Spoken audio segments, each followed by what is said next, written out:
10 साल बाद इकलौती बहू बनी माँ।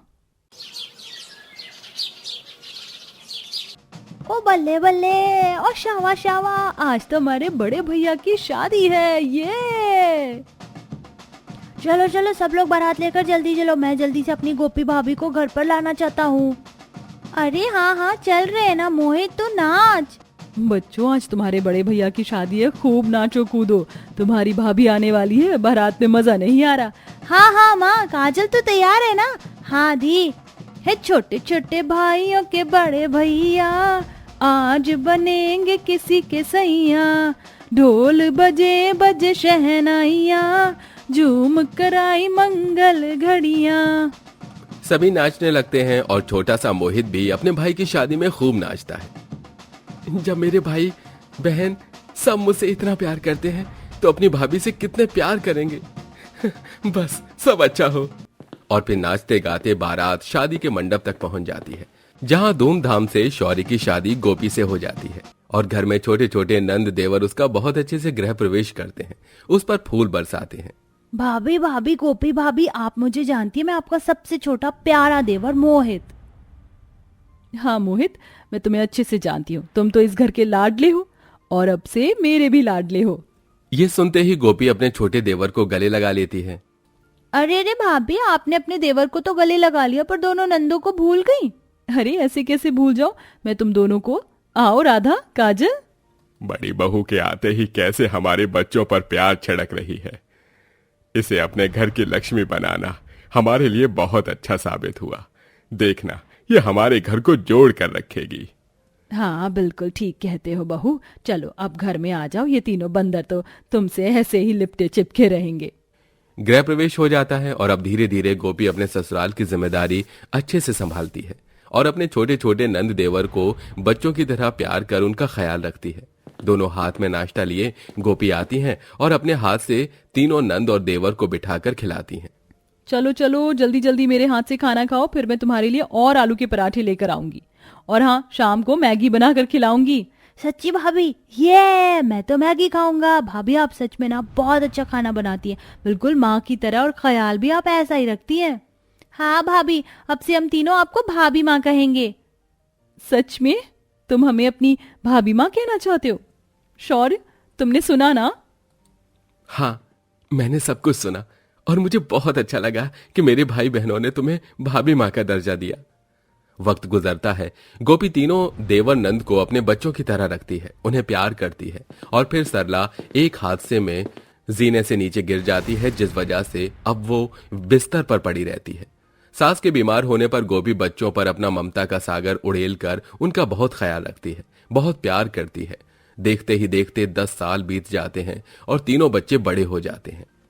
भाभी भाभी माँ, मुझे कॉलेज के लिए लेट हो रहा है, टिफिन दीजिए ना। भाभी मेरा सूट प्रेस नहीं हुआ और मुझे प्रेस करना नहीं आ रहा, मेरी हेल्प करो ना। और भाभी मुझे बहुत भूख लग रही है, आपने मेरा फेवरेट पास्ता बनाया या नहीं बनाया? ओफो तुम भी ना, ये रहा राधा तुम्हारा टिफिन और तुम्हारा सूट मैंने पहले ही प्रेस कर दिया। काजल देखो कमरे में रखा, और मोहित ये लो तुम्हारा पास्ता। तुम बच्चे भी ना, मैं बचपन की तरह तुझे आज भी अपने हाथ से खाना खिलाती हूँ। भाभी माँ नेकी और पूछ पूछ। अरे देख रही है सरला, तेरी तबीयत बिगड़ने के बाद गोपी ने किस तरह तीनों बच्चों को अपना बनाकर पाल लिया है। सच बताऊं तो उसने तेरी कमी पूरी करी है। हाँ ये आपने बिल्कुल ठीक कहा, लेकिन उसने मेरे बच्चे भी तो छीन लिए। अब मैं बुलाती हूँ तो तीनों बच्चे उससे ही चिपके रहते हैं, भाभी माँ करते रहते हैं। तुम गलत समझ रही हो सरला, तुम्हारी जगह अपनी है, उसकी जगह अपनी है, किसी बात की चिंता मत कर। रात का समय, माँ मैं गोपी और मेरे तीनों भाई बहन हम सब बाहर जा रहे हैं आइसक्रीम खाने, और फिर बाजार का भी सामान लाना है, तो हम जाएं? हाँ जाओ। फिर पांचों जने बाहर जाकर आइसक्रीम खा रहे होते हैं तो 2 रिश्तेदार मिल जाते हैं।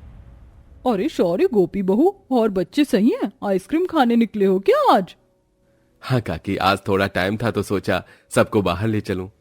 वैसे मानना पड़ेगा गोपी, 10 साल से तू बांझ है, पर फिर भी तूने अपने देवर और नंद से बच्चों का प्यार ढूंढ ही लिया।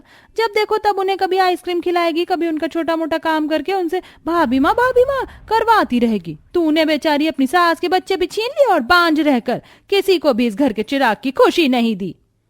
काकी बस कीजिए, मैं अपने देवर और नंद के साथ कैसे भी रहूं, इससे आपका कोई लेना देना नहीं है। और ऐसा कुछ भी नहीं है कि मैंने अपनी माँ जी के बच्चे छीन लिए। रहने दे, तू बांझ है और कितना इस बात को छुपाएगी। हे काकी, मेरी भाभी माँ के बारे में एक शब्द और मत निकालना। उनके कोई बच्चे हो ना हो, हम तीनों उनके बच्चे जरूर हैं। यही तो मैं कहना चाहती हूँ, लेकिन अपना खून अपना बच्चा तो अपना ही होता है। काकी बहुत हो गया, अब जाओ। भाभी माँ आप शांत हो जाइए, इन लोगों की बातों को मत सुनिए। हाँ भाभी माँ। उस टाइम सब लोग घर पर वापस आ जाते हैं तो पड़ोसन सरला को सुनाती है और सरला गुस्से में गोपी को सुना देती है। क्यों री, आखिर तूने मेरे साथ ऐसा क्यों किया? तुम लोग आजकल के ज्यादा ही मॉडर्न हो गए हो। तूने मुझे दादी बनने की खुशी क्यों नहीं दी? तुझे सब बांझ बोल रहे, मेरे बच्चे छीन लिए, इसीलिए तू बच्चे नहीं करना चाहती ना? अरे मेरे शौर्य के बारे में तो सोच। माँ जी मैं बांझ नहीं हूँ, कैसे आपको बताऊं? माँ जी मुझे ये सब मत कहिए, मैं आपको इस घर के चिराग की खुशी जरूर दूंगी, ये मेरा वादा है। गोपी अपने कमरे में बहुत रोती रहती है तो शौर्य उसे समझाता है। गोपी तुम किसी की बात मत सुनो, क्योंकि जो असल बात है वो हम तो जानते ही हैं। हाँ सॉरी, मुझे सब पता है। तुम जानते हो ना हमने ये सब क्यों किया, लेकिन अब वक्त आ गया कि माँ जी को उनके पोते या पोती की खुशी दी जाए। मैं और ताने नहीं सुन सकती। ठीक है। समय गुजरता है, गोपी और शौर्य अपने बच्चों के लिए प्लान करते हैं और एक दिन गोपी की तबीयत खराब हो जाती है। शौर्य उसे डॉक्टर के पास ले जाता है और जब दोनों घर पर वापस आते हैं तो घर में गोपी के प्रेगनेंसी की बात सुनकर सब लोग खुशी से उछलने लगते हैं। अरे वाह, क्या सच में तुम दोनों ने मुझे दादी बनने की खुशी सुनाई है? आखिरकार इस घर में 10 साल बाद मेरी इकलौती बहू माँ बनने वाली है। मैं बहुत खुश हूँ। हे शौर्य के पापा, ढोल नगाड़े बजवा दो और तुम दोनों सुन लो। तुम्हें अपनी भाभी का बहुत ख्याल रखना जितना उन्होंने तुम्हारा रखा है। हाँ माँ आप चिंता मत कीजिए, हम भाभी माँ का बहुत ख्याल रखेंगे। और भाभी माँ मैं तो आपको बिल्कुल परेशान नहीं करूंगा, आप मुझे चाचू बनाने वाली है ना? हाँ मेरे बच्चे, आप भी चाचू बनेंगे। शौर्य तुम देख रहे हो ना घर में सब कितना खुश हैं, मैं भी बहुत खुश हूँ। आखिर मुझे वो खुशी मिल ही गई। हाँ बिल्कुल। मैं अभी मिठाई लेकर आता हूँ। मुकेश मिठाई ले आता है और घर में और बाहर के लोगों को सबको खिलाता है और बांझ बोलने वाले लोगों का मुंह बंद करता है। आखिर इतने समय बाद खुशियां घर आई थी तो बढ़ती 7वें 8वें महीने की प्रेगनेंसी में अब सारा काम दोनों नंद को करना पड़ता है और गोपी को बिस्तर पर बैठे बैठे चाय नाश्ता सब मिल जाता है। पल पल दोनों नंद को गोपी के हाथ पैरों की मालिश करनी पड़ती है जिससे उनके मन में जहर बन जाता है। ए राधा और काजल, तुम दोनों फोन में क्या चला रही हो? जाओ अपनी भाभी के लिए गोलगप्पे बना दो और राधा तू उसके पैरों की मालिश कर दे। बस करो माँ, बहुत हो गया। वो प्रेग्नेंट क्या हो गई हैं? आपने तो उनको अपने सर पर बिठा लिया। और नहीं करना मुझे, मैं नौकरानी नहीं हूं उनकी। मुझे भी कोई काम नहीं करना। ये भाभी हैं, हमने इनको भाभी माँ क्या बोल दिया, ये तो सर पर ही चढ़ गई हैं। सारा काम बिस्तर पर करके दो इन्हें। क्या हो गया है? इतने सालों बाद इस घर में खुशी आ गई है, तुम दोनों काम कर लोगी तो क्या हो जाएगा? उसने भी तो तुम्हें प्यार से पाला है ना। हाँ तो भाभी ने प्रेग्नेंट होकर एहसान कर दिया क्या? इससे तो अच्छा कि वो कभी माँ ही नहीं बनती। राधा! ये सुनते ही शौर्य अपनी बहन के थप्पड़ मार देता है। बस कर, बहुत हो गया तेरा। तेरी हिम्मत कैसे हुई मेरी गोपी और उसके बच्चे के बारे में ऐसा कहने की? तू जानती भी है 10 साल उसने इंतजार किया है कि वो मां बने, इस घर में सबको खुशियां दे। उसने जो तुम सब पर एहसान किया है ना, तुम्हें समझ नहीं आएगा। क्यों भैया, ऐसा क्या एहसान कर दिया? बांझ तो थी वो। मैं बताता हूं। नहीं शौर्य, रुक जाइए, किसी को कुछ भी मत बताओ। तुम लोग हमसे क्या बात छुपा रहे हो? बता शौर्य, बता मुझे। मैं बताता हूँ माँ। उस दिन जब आप जीने से गिर गई थी तो हॉस्पिटल से लाने के बाद मुझसे तीनों आकर लिपट कर बहुत रो रहे थे। माँ उठो ना। भैया भाभी, माँ देखो ना माँ को क्या हो गया है। हाँ भैया देखो। तुम चिंता मत करो, मां जल्दी ठीक हो जाएगी, लेकिन 2-3 महीने कोमा में रहेगी, सिर पर चोट लगी है। घर की यह हालत देखकर गोपी शौर्य से कहती है, शौर्य मैंने दवाई खा ली है, हम अभी बच्चा प्लान नहीं कर सकते। तुम देख रहे हो ना माँ जी की तबीयत कितनी खराब है और काजल राधा मोहित कितने छोटे हैं। वो तो मुझे वैसे भी भाभी माँ कहते हैं। अब मुझे अपने बच्चे की उम्मीद छोड़कर इन्हें अपने बच्चों की तरह पालना होगा। जब ये बड़े होंगे तब हम अपने बारे में फिर सोचेंगे। गोपी, तुमने क्या किया हमारे परिवार और बहन भाइयों के लिए? तुमने बहुत बड़ा सेक्रीफाइस किया है, सच में ये कोई नहीं कर सकता। भाभी माँ, माँ मुझे रोज लोरी सुनाकर सुलाती थी, पर आज वो खुद सो रही है। आप भी मुझे लोरी गाकर सुना दो। हाँ भाभी माँ, हम तीनों को सुला दो। हाँ, तुम तीनों यहाँ मेरी गोद में आओ।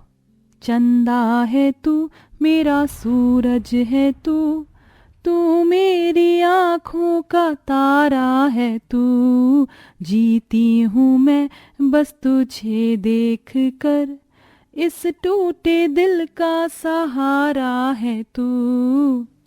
उसने तुम्हारे लिए 10 साल तक खुद को बांझ बना लिया, तुम्हें इतना पाला पोसा, और आज जब उसके खुशी की बात आई तो तूने उसके मां बनने के लिए ऐसा बोला। शर्म आती है मुझे तुझे अपनी बहन कहते हुए। उसने तो तुझे अपने बच्चों की तरह पाला है, तूने अपनी भाभी माँ को एक गाली दी है। हे भगवान, बहू तूने मेरे बच्चों की खुशी के लिए अपनी खुशी कुर्बान कर दी। ऐसा तो भगवान भी नहीं करते। कैसी देवी है रे तू, मैं तो तुझसे नजर ही नहीं मिला पा रही।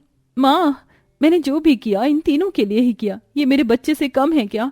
सबसे पहले माँ तो इन्होंने ही बोला मुझे। भाभी, हम दोनों से बहुत बड़ी गलती हो गई, हमें माफ कर दीजिए। हाँ भाभी माँ, हमें माफ कर दीजिए। सच में आपकी माफी के लायक भी नहीं है, बस एक मौका दीजिए, हम आपका बहुत ख्याल रखेंगे डिलीवरी तक। मैंने तुम्हें माफ कर दिया। तीनों देवर और नंद गोपी के गले लगते हैं। दोनों नंद को अपनी गलती का एहसास होता है और वो सब मिलकर गोपी का बहुत ख्याल रखते हैं। और अगले महीने गोपी एक प्यारे से बेटे को जन्म देती है और आखिरकार सब उस बच्चे के साथ खुशी खुशी रहने लगते हैं।